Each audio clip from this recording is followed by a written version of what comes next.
یعنی یہ بھی 2 ہوتے ہیں۔ عموماً مہینے میں ایک مرتبہ ایک بیض خلیہ باری باری ایک بیض دان سے شکمی قحفے میں پہنچایا جاتا ہے۔ بیض نالی کا سرا خیف نما ہوتا ہے، وسط میں ایک شگاف ہوتا ہے جس کے ذریعے بیض خلیہ بیض نالی میں داخل ہوتا ہے۔ بیض نالی کی سطح پر ریشے ہوتے ہیں جو بیض خلیے کو رحم کی جانب دھکیلتے ہیں۔ ٹھیک ہے، یہ کیا پروسیس ہے اس کو سمجھیں گے۔ دیکھیے، انسان کا جو مادہ تولیدی نظام ہے اس میں سب سے امپورٹنٹ جو عضو ہے وہ بیض دان کی جوڑی۔ یہیں پہ مادہ خلیے یعنی بیض خلیے تیار ہوتے ہیں۔ ہر مہینے کو بیض خلیے تیار ہو کے یہ بیض نالی میں آتے ہیں۔ یہاں پہ یہ اسپرم کے یعنی منوع جسے کہتے ہیں اس کے انتظار میں ہوتے ہیں کہ یہ اسپرم یہاں پہ آئے اور یہ اس سے ملاپ کرے، لیکن یہ کچھ دنوں تک اس کا انتظار کرتے ہیں۔ اگر یہ ملاپ نہ ہو تو پھر یہ رحم کی طرف آگے بڑھتے ہوئے یہاں پہ پھر اس میں بلڈ وغیرہ کے جو ہیں سیکریشنز یہ شامل ہو جاتے ہیں، اور آخر کار بلڈ کے ذریعے سے اس کو بہا کے اندام نہانی سے باہر نکال دیا جاتا ہے۔ ٹھیک ہے، پھر دوبارہ سے اگلے مہینے میں یہاں سے اور ایک بیض دان سے باہر نکلتا ہے۔ پھر اسی طرح سے بیض نلی میں اس کے انتظار میں ہوتا ہے کہ کوئی اسپرم یہاں پہ آئے اور اس سے ملاپ کرے، اور یہ جو ہے کچھ دنوں تک اس کے انتظار میں ہوتا ہے۔ اگر یہ برابری ملاپ ہو جائے تب تو خیر یہ پوری تفصیل جو ہے یہاں پہ انسان کا جو ہے ڈیولپمنٹ شروع ہو جاتا ہے، لیکن اگر یہ ملاپ نہ ہو تو پھر دوبارہ سے یہ جو مختلف جو رطوبتیں ہیں اور بلڈ ہے خون یہ اس کے ذریعے سے اندام نہانی کے باہر نکال دیا جاتا ہے۔ تو ہر مہینے یہ دور ہوتا ہے جو ہم آگے اس کو ڈیٹیل میں اسٹڈی کرنے والے ہیں۔ ٹھیک ہے، چلیے اب نیکسٹ ٹاپک کی طرف آگے بڑھتے ہیں۔ زواجے کی تشکیل۔ منویہ اور بیضہ دونوں تقلیلی تقسیم، دیکھیے یہ ہم پڑھ چکے ہیں، تقلیلی تقسیم کے ذریعے تشکیل پاتے ہیں۔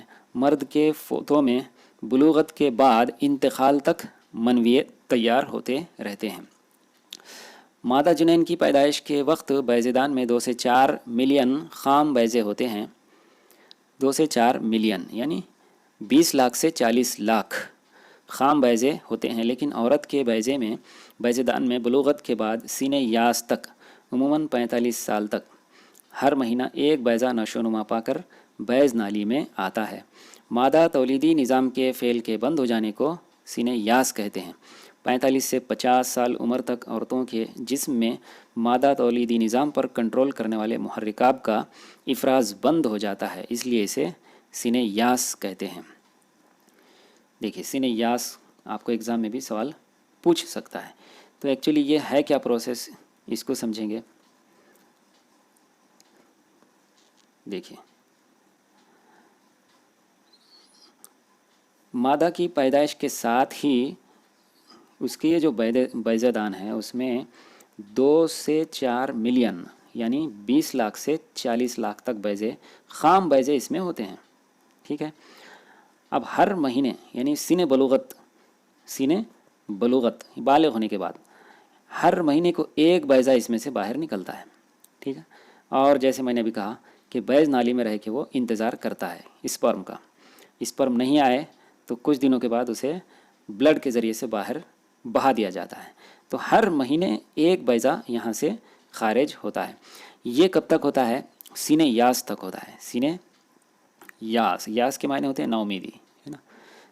ٹھیک ہے، انگلش میں مینوپاز کہتے ہیں اس کو، ہے نا، مینوپاز۔ تو یہ جو عمر ہوتی ہے عورتوں میں 45 سے 50 سال کے درمیان ہوتی ہے یہ۔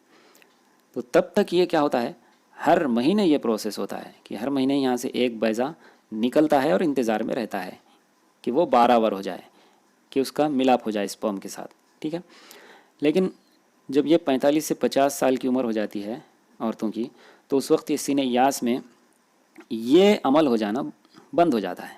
اب یہاں سے کوئی بھی بیضہ باہر نہیں نکلتا، اسے ہی کیا کہتے ہیں، سینہ یاس کہتے ہیں۔ چلیے اب نیکسٹ آتے ہیں ٹاپک کی طرف، 12 وری، فرٹیلائزیشن، منویہ اور بیضہ. ٹھیک ہے، ابھی دیکھیے منویہ یعنی مرد کا خلیہ، بیضہ یعنی عورت کا خلیہ، ان کے ملاپ سے جفتہ، یہ جو ہوتا ہے ملا جلا ہوتا ہے، زائگوٹ، یہ جو دونوں کا ملا کے جو خلیہ تیار ہوتا ہے اسے کیا کہتے ہیں؟ زائگوٹ. تو دونوں منوے اور بیضے کے ملاپ سے جفتہ تیار ہونے کے عمل کو عمل 12 وری کہتے ہیں. خالی جگہوں میں آپ کو یہ سوال پوچھ سکتا ہے. انسان میں 12 وری کا عمل جسم کے اندر ہوتا ہے. ملاپ کے وقت اندام نہانی کے راستے سے منی کو داخل کیا جاتا ہے. منی میں کچھ ملین منویے سپرمز اندام نہانی سے رحم بیض نالی کے راستے سفر کرتے ہیں، اور صرف ایک منویہ بیض نالی میں موجود ایک بیضے سے 12 وری کرتا ہے.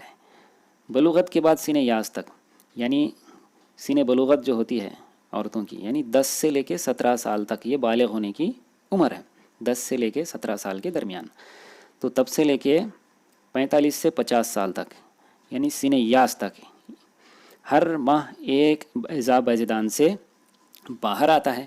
اس کا مطلب یہ ہوا کہ 2 تا 4 ملین بیضوں میں سے عموماً اوسطاً 400 بیض خلیے ہی بیضیدان سے باہر آتے ہیں، یعنی پورے لائف ٹائم میں. یعنی سن بلوغت ہونے کے بعد عورتوں کے 10 سے 17 سال کی عمر میں بالغ ہونے کے بعد ہر مہینے صرف ایک بیضہ باہر آتا ہے. ٹھیک ہے، تو پوری لائف ٹائم میں صرف کتنے آتے ہیں؟ اوسطاً 400 بیض خلیے ہی بیضیدان سے باہر آتے ہیں، باقی تمام بیض خلیے ختم ہو جاتے ہیں. ٹھیک ہے، چلیے اب اس کو کچھ سمجھنے جیسی چیز